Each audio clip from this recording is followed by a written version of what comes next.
Kembali dalam cerita-cerita di sebalik berita, kalau di awal tadi bersama dengan Haris Ashraf Asnan, Haris berkongsi tentang liputan yang beliau lakukan di liputan tugasan beliau lakukan di mana di Majlis Pelancaran Suku Prihatin di Putrajaya pagi tadi. Laporan lanjut anda terus ke esrawani.com.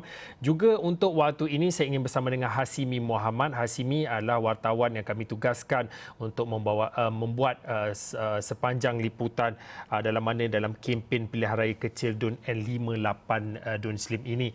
Dan tadi sebenarnya sebelum siaran langsung ini sempat Hasimi berkongsi tentang bagaimana beliau melakukan tugasan. Maknanya Hasimi kata beliau tak ikut sangat tentang pergerakan calon-calon yang bertanding sebab bagi Hasimi dengan keterbatasan pergerakan yang beliau dan juga juru kamera ada dan perlu hadapi, beliau memberi fokus kepada apa isu realiti rakyat yang dihadapi oleh rakyat di DUN N58 di DUN Slim. Dan difahamkan Hasimi ketika ini berada di Felda Gunung Bersaut 1 dan baru saja selesai membuat liputan dan juga tinjauan tentang mendapatkan keluh kesah dan apa yang disuarakan oleh kebanyakan usahawan industri kecil dan juga sederhana khususnya di DUN Slim. Dan dikatakan tinjauan tadi dilakukan di Felda Gunung Bersaut 2. Mungkin ada sedikit perincian dan juga perkongsian yang boleh diberikan kepada kami, Hasimi.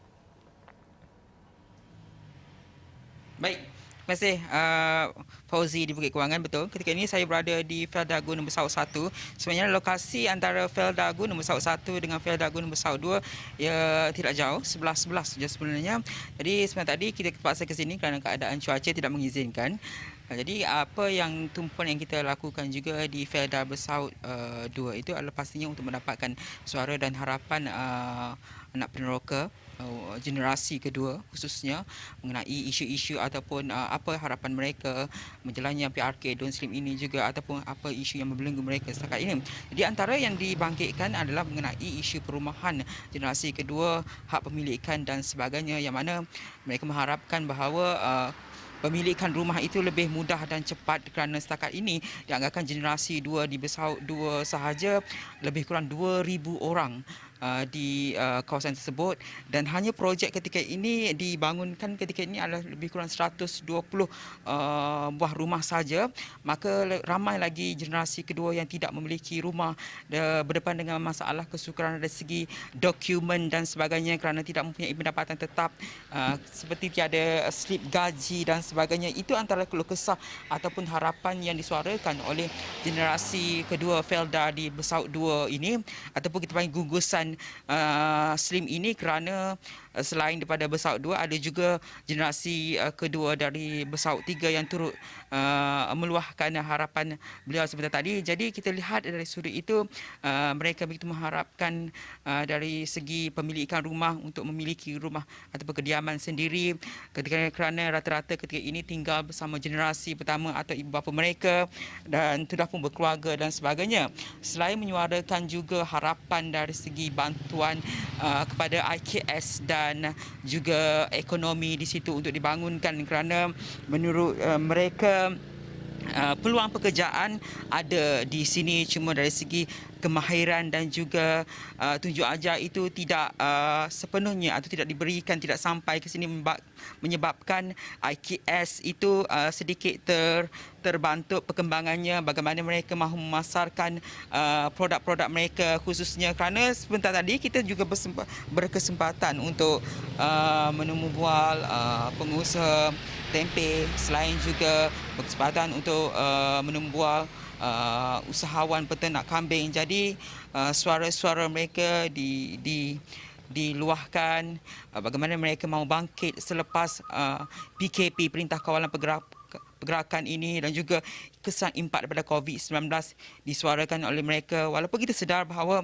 kerajaan telah pun melakukan pelbagai inisiatif untuk membantu PKS ini, IKS ini termasuk juga dari segi penjana dan prihatin. Namun ruang lagi perlu diberikan untuk mereka untuk bangkit semula untuk bernafas kembali selepas impak ataupun PKP ini, Fauzi. Kalau Hasimi boleh lihat dan tontonlah, kami baru saja berkongsi tentang visual yang dikongsikan oleh Hasimi. Lawatan dan juga tinjauan dibuat di kawasan ataupun di beberapa kawasan yang disebutkan di Felda yang disebutkan tadilah. Tetapi untuk waktu ini mungkin boleh dikongsikan, mungkin ada luahan dan juga keluhan yang dikongsikan khususnya buat usahawan-usahawan industri kecil dan sederhana di Don Slim. Ya, kita sekarang berada dan juga mereka berada dalam lapangan dalam konteks peliharaan kecil, dan inilah masanya untuk mereka untuk meluahkan keluhan dan juga resah mereka tentang apa yang mereka hadapi sepanjang berbulan-bulan Perintah Kawalan Pergerakan PKP dilaksanakan beberapa bulan lalu. Mungkin boleh dikongsikan sedikit apa yang menjadi keluh kesah mereka khususnya bagi usahawan IKS ini. Betul, pastinya rata-rata disebabkan oleh pelaksanaan PKP dan juga impak COVID-19 ini telah memberi kesan yang besar kepada perniagaan mereka. Namun selepas dilonggarkan sedikit perintah PKP itu dan ketika ini kita berada di bawah PKPP, maka ia sedikit sebanyak telah memberi nafas baru kepada mereka untuk memulakan perniagaan kembali. Namun ada juga mereka yang telah pun bertahun-tahun menceburi bidang IKS ini, seperti mana kalau boleh kita mainkan visual Pakcik Mazlan yang mengusahakan tempe sudah 10 tahun misalnya. Walaupun isu itu kiranya pelaksanaan PKP itu bukanlah satu cabaran yang baru untuk beliau, kerana sudah 10 tahun beliau menceburi bidang IKS ini. Namun pemasaran dari segi produk itu terhad, tidak berjaya dipasarkan ke luar kawasan selain daripada Slim ini. Mungkin dari segi pemasaran itu perlu dibekalkan cara-cara untuk Pakcik Mazlan ini untuk mempromosikan atau memperkayaan lagi usaha beliau untuk pemasaran di luar Don Slim ini. Jadi perkara-perkara itu menjadi kerisauan beliau selepas 10 tahun terlibat dalam IKS. Bagaimana bantuan yang perlu sampai kepada Pakcik Mazlan ini yang sudah berusia lebih 60-an tahun, masih lagi cekal untuk mengusahakan perniagaan tempe ini. Jadi diharapkan pada mereka di luar sana adalah pihak-pihak berkaitan adalah bagaimana tunjuk ajar perlu diberikan kepada usahawan-usahawan IKS ini, untuk khususnya di Don Slim ini, untuk berkembang, untuk memasarkan produk-produk mereka keluar kawasan. Kalau kita lihat Slim ini tidak jauh dari ibu kota dari Kuala Lumpur. Jadi lokasi-lokasi itu sebenarnya memberi satu peluang pada mereka sumber pendapatan yang agak besar sekiranya salah satu strategi pemasaran diajar kepada mereka untuk mengembangkan produk-produk yang mereka miliki. Begitu juga dengan usahawan penternakan kambing. Walaupun orang kata kosnya agak besar, walaupun ada juga bantuan diterima dari segi penyelenggaraan kandang dan sebagainya, namun apabila berdepan dengan situasi impak COVID-19, usahawan ini juga tidak lari daripada tempiasnya. Bagaimana beliau mahu bangkit semula untuk meneruskan kemajuan atau perkembangan perniagaan, itu perlu juga diberi tumpuan di sini. Dan bagaimana anak-anak muda yang lain juga, kerana kita faham ada juga perniagaan yang mengusahakan bahulu dan sebagainya, mahu berkembang hanya statik di sini saja. Jadi perkara-perkara itu perlu diberi tumpuan untuk diperkasakan lagi, untuk dikembangkan lagi IKS ke peringkat yang lebih besar, khususnya di luar Don Slim ini, Fauzi. Hasimi, mungkin dalam tempoh lebih kurang berbaki lebih 1-2 minit ini, mungkin Hasimi boleh kongsikan. Tadi Hasimi kata mereka usahawan-usahawan yang terlibat dalam industri kecil sederhana ini memerlukan ataupun sangat memohon untuk kerajaan ataupun pihak yang berwajib untuk membantu mereka, khususnya dalam kategori ataupun khususnya berkaitan dengan strategi pemasaran. Tetapi saya nak tanya tentang, tadi ada sebut tentang anak muda. Bagaimana partisipasi ataupun keterlibatan anak muda dalam industri kecil dan juga sederhana di Don Slim? Kau boleh dikongsikan? Okey, baik.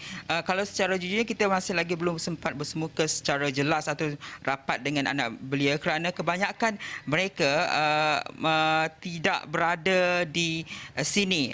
Pada sebelah petang baru berada di sini. Jadi kita boleh simpulkan bahawa pelibatan golongan belia dalam IKS ini masih lagi peratusannya kecil di sini. Namun wakil daripada beliau tadi bila kita menemu buah, besar harapan mereka adalah untuk diberikan tunjuk ajar atau kemahiran kerana peluang itu sudah ada bagaimana anak muda itu untuk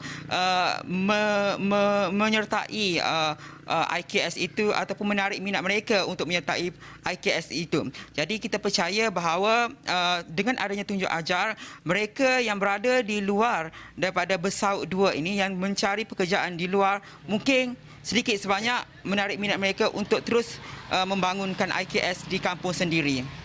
Okey, baiklah, terima kasih kepada Hasimi atas perkongsian berkaitan dengan bagaimana potensi dan juga sebelum tadi bercerita tentang keluh kesah yang disuarakan oleh usahawan yang terlibat dalam industri kecil sederhana di Dun Slim yang berkongsi ceritanya kepada Hasimi dan Hasimi kongsi ceritanya kepada kita. Baiklah, sekiranya itu saja untuk waktu ini. Saya Fauzin. Ini adalah cerita-cerita di Sebalik Berita.